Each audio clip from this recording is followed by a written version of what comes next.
होनी को कोई टाल नहीं सकता। बहुत समय पहले की बात है। एक बहुत ही ज्ञानी पंडित था।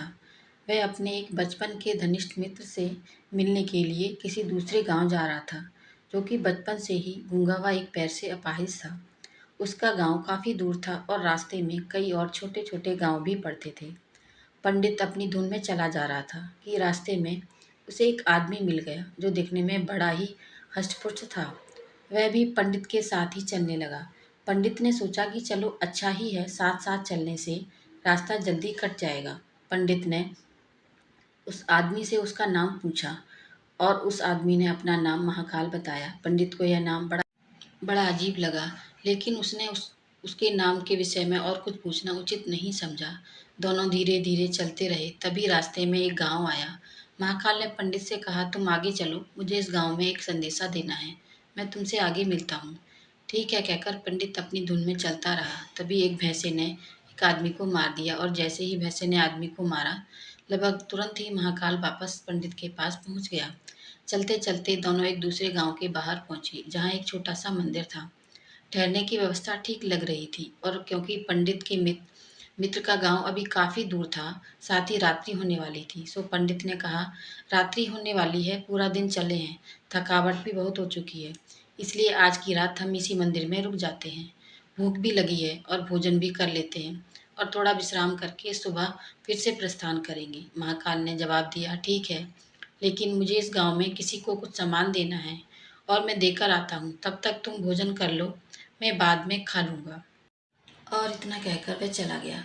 लेकिन उसके जाते ही कुछ देर बाद उस गांव से धुआं उठना शुरू हुआ और धीरे धीरे पूरे गांव में आग लग गई थी। पंडित को आश्चर्य हुआ। उसने मन ही मन सोचा कि जहाँ भी यह महाकाल जाता है, वहाँ किसी न किसी तरह की हानि क्यों हो जाती है। जरूर कुछ गड़बड़ है। लेकिन उसने महाकाल से रात्रि में इस बात का कोई जिक्र नहीं किया। सुबह दोनों ने फिर से अपने गंतव्य की ओर चलना शुरू किया। कुछ देर बाद एक और गांव आया और महाकाल ने फिर से पंडित से कहा कि पंडित जी, आप आगे चलें, मुझे इस गांव में कुछ काम है और मैं आपसे आगे मिलता हूँ। इतना कहकर महाकाल जाने लगा, लेकिन इस बार पंडित आगे नहीं बढ़ा, बल्कि खड़े होकर महाकाल को देखता रहा कि वह कहाँ जाता है और क्या करता है। तभी लोगों की आवाज़ें सुनाई देने लगी। एक आदमी को सांप ने डस लिया और उस व्यक्ति की मृत्यु हो गई। ठीक उसी समय महाकाल फिर से पंडित के पास पहुंच गया, लेकिन इस बार पंडित को सहन नहीं हुआ। उसने महाकाल से पूछ ही लिया कि तुम जिस गांव में भी जाते हो, वहाँ कोई न कोई नुकसान हो जाता है। क्या तुम मुझे बता सकते हो कि आखिर ऐसा क्यों होता है? महाकाल ने जवाब दिया, पंडित जी, आप मुझे बड़े ज्ञानी मालूम पड़े थे, इसलिए मैं आपके साथ चलने लगा था, क्योंकि ज्ञानियों का संग हमेशा अच्छा होता है। लेकिन क्या सचमुच आप अभी तक नहीं समझे कि मैं कौन हूँ? पंडित ने कहा, मैं समझ तो चुका हूँ, लेकिन कुछ शंका है, और यदि आप ही अपना उपयुक्त परिचय दे दें तो मेरे लिए आसानी होगी। महाकाल ने जवाब दिया कि मैं यमदूत हूँ और यमराज की आज्ञा से उन लोगों के प्राण हरण करता हूँ जिनकी आयु पूर्ण हो चुकी है। हालांकि पंडित को पहले से ही इसी बात की शंका थी, फिर भी महाकाल के मुंह से यह बात सुनकर पंडित थोड़ा घबरा गया, लेकिन फिर हिम्मत करके पूछा, अगर ऐसी बात है तो तुम सचमुच ही यमदूत हो, तो बताओ, अगली मृत्यु किसकी है? यमदूत ने जवाब दिया कि अगली मृत्यु तुम्हारे उसी मित्र की है जिसे तुम मिलने जा रहे हो, और उसकी मृत्यु का कारण भी तुम ही होगे। यह बात सुनकर पंडित ठिठक गया और बड़े पसोपेश में पड़ गया कि यदि वास्तव में वह महाकाल एक यमदूत हुआ तो उसकी बात सही होगी और उसके कारण मेरे बचपन के मित्र, सबसे घनिष्ठ मित्र की मृत्यु हो जाएगी। इसलिए बेहतर यही होगा कि मैं अपने मित्र से मिलने ही न जाऊं। कम से कम मैं तो उसकी मृत्यु का कारण नहीं बनूंगा। तभी महाकाल ने कहा कि तुम जो सोच रहे हो वह मुझे भी पता है, लेकिन तुम्हारे मित्र से मिलने न जाने के विचार से नियति नहीं बदल जाएगी। तुम्हारे मित्र की मृत्यु निश्चित है और वह अगले ही कुछ क्षणों में घटित होने वाली है। महाकाल के मुख से यह बात सुनते ही पंडित को झटका लगा, क्योंकि महाकाल ने उसके मन की बात जान ली थी, जो कि किसी सामान्य व्यक्ति के लिए तो संभव ही नहीं था। फलस्वरूप पंडित को विश्वास हो गया कि महाकाल सचमुच में यमदूत है, इसलिए वह अपने मित्र की मृत्यु का कारण न बने, इस हेतु वह तुरंत पीछे मुड़ा और फिर से अपने गांव की तरफ लौटने लगा। परंतु जैसे ही वह मुड़ा, सामने से उसे उसका मित्र उसी की ओर तेजी से आता हुआ दिखाई दिया। जो कि पंडित को देखकर अत्यधिक प्रसन्न लग रहा था। अपने मित्र के आने की गति को देख पंडित को ऐसा लगा कि जैसे उसका मित्र काफी समय से उसके पीछे पीछे ही आ रहा था। लेकिन क्योंकि वह बचपन से ही गूंगा व एक पैर से अपाहिज था, इसलिए ना तो पंडित तक पहुंच पा रहा था और ना ही पंडित को आवाज देकर रोक पा रहा था। लेकिन जैसे ही वह पंडित के पास पहुंचा, अचानक न जाने क्या हुआ और उसकी मृत्यु हो गई। पंडित हक्का बक्का सा आश्चर्य भरी नजरों से महाकाल की ओर देखने लगा, जैसे कि पूछ रहा हो कि आखिर क्या हुआ। क्या उसके मित्र को महाकाल पंडित के मन की बात समझ गया और बोला, तुम्हारा मित्र पिछले गांव से ही तुम्हारे पीछे पीछे आ रहा था, लेकिन तुम समझ ही सकते हो कि वह अपाहिज व गूंगा होने की वजह से ही तुम तक नहीं पहुंच सका। उसने अपनी सारी ताकत लगाकर तुम तक पहुंचने की कोशिश की, लेकिन बुढ़ापे में शरीर में बचपन जैसी शक्ति नहीं होती, इसलिए हृदयाघात की वजह से तुम्हारे मित्र की मृत्यु हो गई। उसकी वजह से हो तुम, क्योंकि वह तुमसे मिलने हेतु तुम तक पहुंचने के लिए ही अपनी सीमाओं को उल्लंघते हुए तुम्हारे पीछे पीछे भाग रहा था। अब पंडित को पूरी तरह विश्वास हो गया कि महाकाल सचमुच ही यमदूत है और जीवों का प्राण हरण करना ही उसका काम है। चूंकि पंडित एक ज्ञानी व्यक्ति था और जानता था कि मृत्यु पर किसी का कोई बस नहीं चल सकता और सभी को एक दिन मरना ही है, इसलिए उसने जल्दी ही अपने आप को संभाल लिया। लेकिन सहसा ही उसके मन में अपनी स्वयं की मृत्यु के बारे में जानने की उत्सुकता हुई, इसलिए उसने महाकाल से पूछा, अगर मेरे मित्र की मृत्यु होनी थी तो तुम शुरू से मेरे साथ क्यों चल रहे थे। महाकाल ने जवाब दिया, मैं तो सभी के साथ चलता हूँ और हर क्षण चलता रहता हूँ। केवल लोग मुझे पहचान नहीं पाते, क्योंकि लोगों के पास अपनी समस्याओं के अलावा किसी और व्यक्ति, वस्तु या घटना के संदर्भ में सोचने या उसे देखने समझने का समय ही नहीं है। पंडित ने आगे पूछा, तो क्या तुम बता सकते हो कि मेरी मृत्यु कब और कैसे होगी। महाकाल ने कहा, हालांकि किसी भी सामान्य जीव के लिए जानना उपयुक्त नहीं है, क्योंकि कोई भी जीव अपनी मृत्यु के संदर्भ में जानकर व्यथित ही होता है। लेकिन तुम ज्ञानी व्यक्ति हो और अपने मित्र की मृत्यु को जितनी आसानी से तुमने स्वीकार कर लिया, उसे देखकर मुझे ये लगता है कि तुम अपनी मृत्यु के बारे में जानकर भी व्यथित नहीं होगे। तो तुम्हारी मृत्यु आज से ठीक 6 माह बाद आज ही के दिन, लेकिन किसी दूसरे राजा के राज्य में फांसी लगने से होगी। और आश्चर्य की बात यह है कि तुम स्वयं खुशी से फांसी को स्वीकार करोगे। इतना कहकर महाकाल जाने लगा, क्योंकि उसके पास पंडित के साथ चलते रहने का अब कोई कारण नहीं था। पंडित ने अपने मित्र का यथास्थिति जो भी कर्मकांड संभव था किया और फिर से अपने गांव लौट आया। लेकिन कोई व्यक्ति चाहे जितना भी ज्ञानी क्यों न हो, अपनी मृत्यु के संदर्भ में जानने के बाद कुछ तो व्यतीत होता ही है और उस मृत्यु से बचने के लिए कुछ न कुछ तो करता ही है। वह पंडित ने भी यही किया। चूंकि पंडित विद्वान था, इसलिए उसकी ख्याति उसके राज्य के राजा तक भी थी।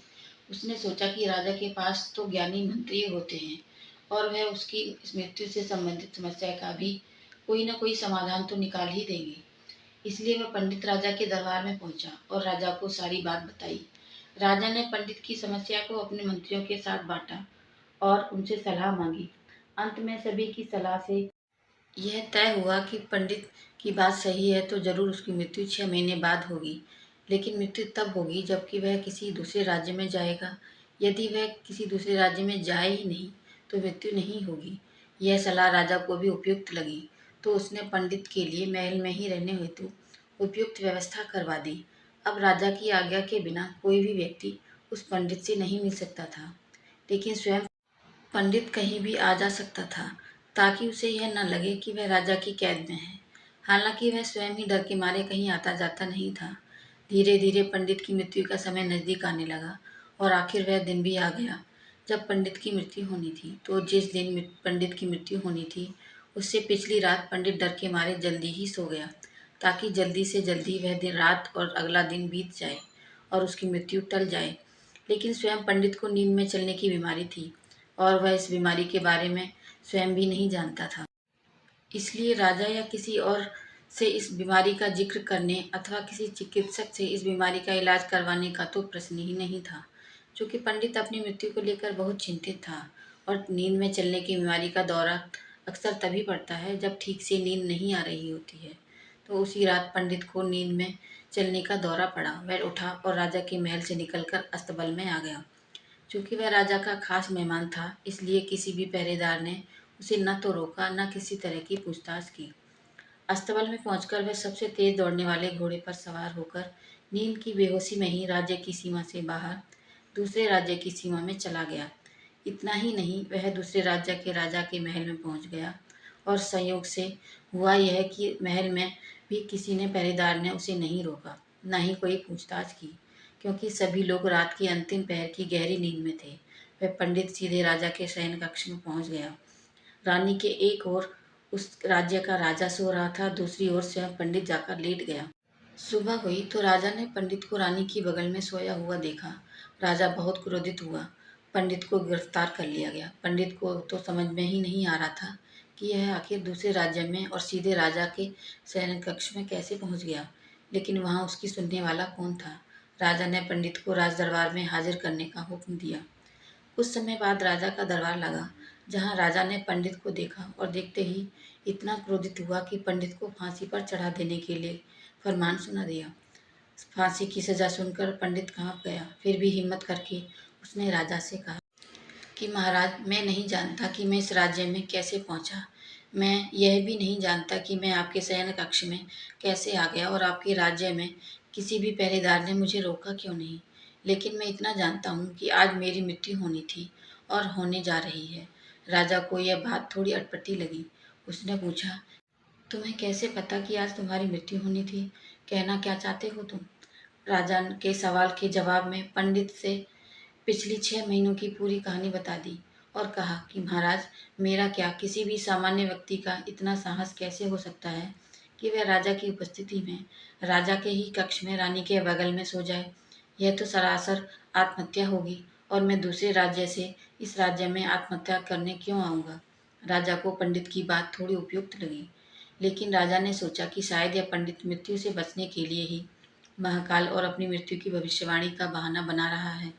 इसलिए उसने पंडित से कहा कि यदि तुम्हारी बात सत्य है और आज तुम्हारी मृत्यु का दिन है, जैसा कि महाकाल ने तुमसे कहा है, तो तुम्हारी मृत्यु का कारण मैं नहीं बनूंगा। लेकिन यदि तुम झूठ कह रहे हो तो निश्चित ही आज तुम्हारी मृत्यु का दिन है। चूंकि पड़ोसी राज्य का राजा उसका मित्र था, इसलिए उसने तुरंत कुछ सिपाहियों के साथ दूसरे राज्य के राजा के पास पत्र भेजा और पंडित की बात की सत्यता का प्रमाण मांगा। शाम तक भेजे गए सैनिक लौटे और उन्होंने आकर बताया कि महाराज, पंडित जो कह रहा है वह सच है। दूसरे राजा के राज्य ने पंडित को अपने महल में ही रहने की संपूर्ण व्यवस्था दे रखी थी और पिछले 6 महीने से यह पंडित राजा का मेहमान था। कल रात राजा स्वयं इससे अंतिम बार इसके शयन कक्ष में मिले थे और उसके बाद यह इस राज्य में कैसे पहुंच गया, इसकी जानकारी किसी को नहीं है। इसलिए उस राज्य के राजा के अनुसार पंडित को फांसी की सजा दिया जाना उचित नहीं है। लेकिन अब राजा के लिए नई समस्या आ गई। उसने बिना पूरी बात जाने ही पंडित को फांसी की सजा सुना दी थी। इसलिए अब यदि पंडित को फांसी न दी जाए तो राजा के कथन का अपमान हो, और यदि राजा द्वारा दी गई सजा का मान रखा जाए तो पंडित की बेवजह मृत्यु हो जाए। राजा ने अपनी समस्या का जिक्र अपने अन्य मंत्रियों से किया और सभी मंत्रियों ने आपस में चर्चा कर यह सुझाव दिया कि महाराज, आप पंडित को कच्चे सूत के एक धागे से फांसी लगवा दें। इससे आपके वचन का मान भी रहेगा और सूत के धागे से लगी फांसी से पंडित की मृत्यु भी नहीं होगी, जिससे उसके प्राण भी बच जाएंगे। राजा को यह विचार उपयुक्त लगा और उसने ऐसा ही आदेश सुनाया। पंडित के लिए सूत के धागे का फांसी का फंदा बनाया गया और नियमानुसार पंडित को फांसी पर चढ़ाया जाने लगा। सभी खुश थे कि न तो पंडित मरेगा और न राजा का वचन झूठा पड़ेगा। पंडित को विश्वास था कि सूत के धागे से तो उसकी मृत्यु नहीं होगी, लेकिन वह भी खुशी खुशी फांसी चढ़ने को तैयार था, जैसे कि महाकाल ने उसे कहा था। लेकिन जैसे ही पंडित को फांसी दी गई, सूत का धागा तो टूट गया, लेकिन टूटने से पहले उसने अपना काम कर दिया। पंडित के गले की नस कट चुकी थी उस सूत के धागे से और पंडित जमीन पर पड़ा तड़प रहा था। हर धड़कन के साथ उसके गले से खून की फुहार निकल रही थी और देखते ही देखते कुछ ही क्षणों में पंडित का शरीर पूरी तरह शांत हो गया। सभी लोग आश्चर्यचकित हक्के बक्के से पंडित को मरते हुए देख रहे। किसी को भी विश्वास नहीं हो रहा था कि एक कमजोर से सूत के धागे से किसी की मृत्यु कैसे हो सकती है। लेकिन घटना घट चुकी थी। नियति ने अपना काम कर दिया था। जो होना होता है वह होकर ही रहता है। हम चाहें स्वयं कितनी सावधानियां बरतें या चाहें जितने उपाय कर लें, लेकिन हर घटना और उस घटना का सारा ताना बाना पहले से ही निश्चित है, जिसे हम रत्ती भर भी इधर उधर नहीं कर सकते। इसलिए ईश्वर ने हमें भविष्य जानने की क्षमता नहीं दी ताकि हम अपने जीवन को ज़्यादा बेहतर तरीके से जी सकें। मेरी ये कहानी आपको कैसी लगी मुझे कमेंट करके ज़रूर बताएं और मेरे चैनल को लाइक शेयर और सब्सक्राइब ज़रूर करें। धन्यवाद।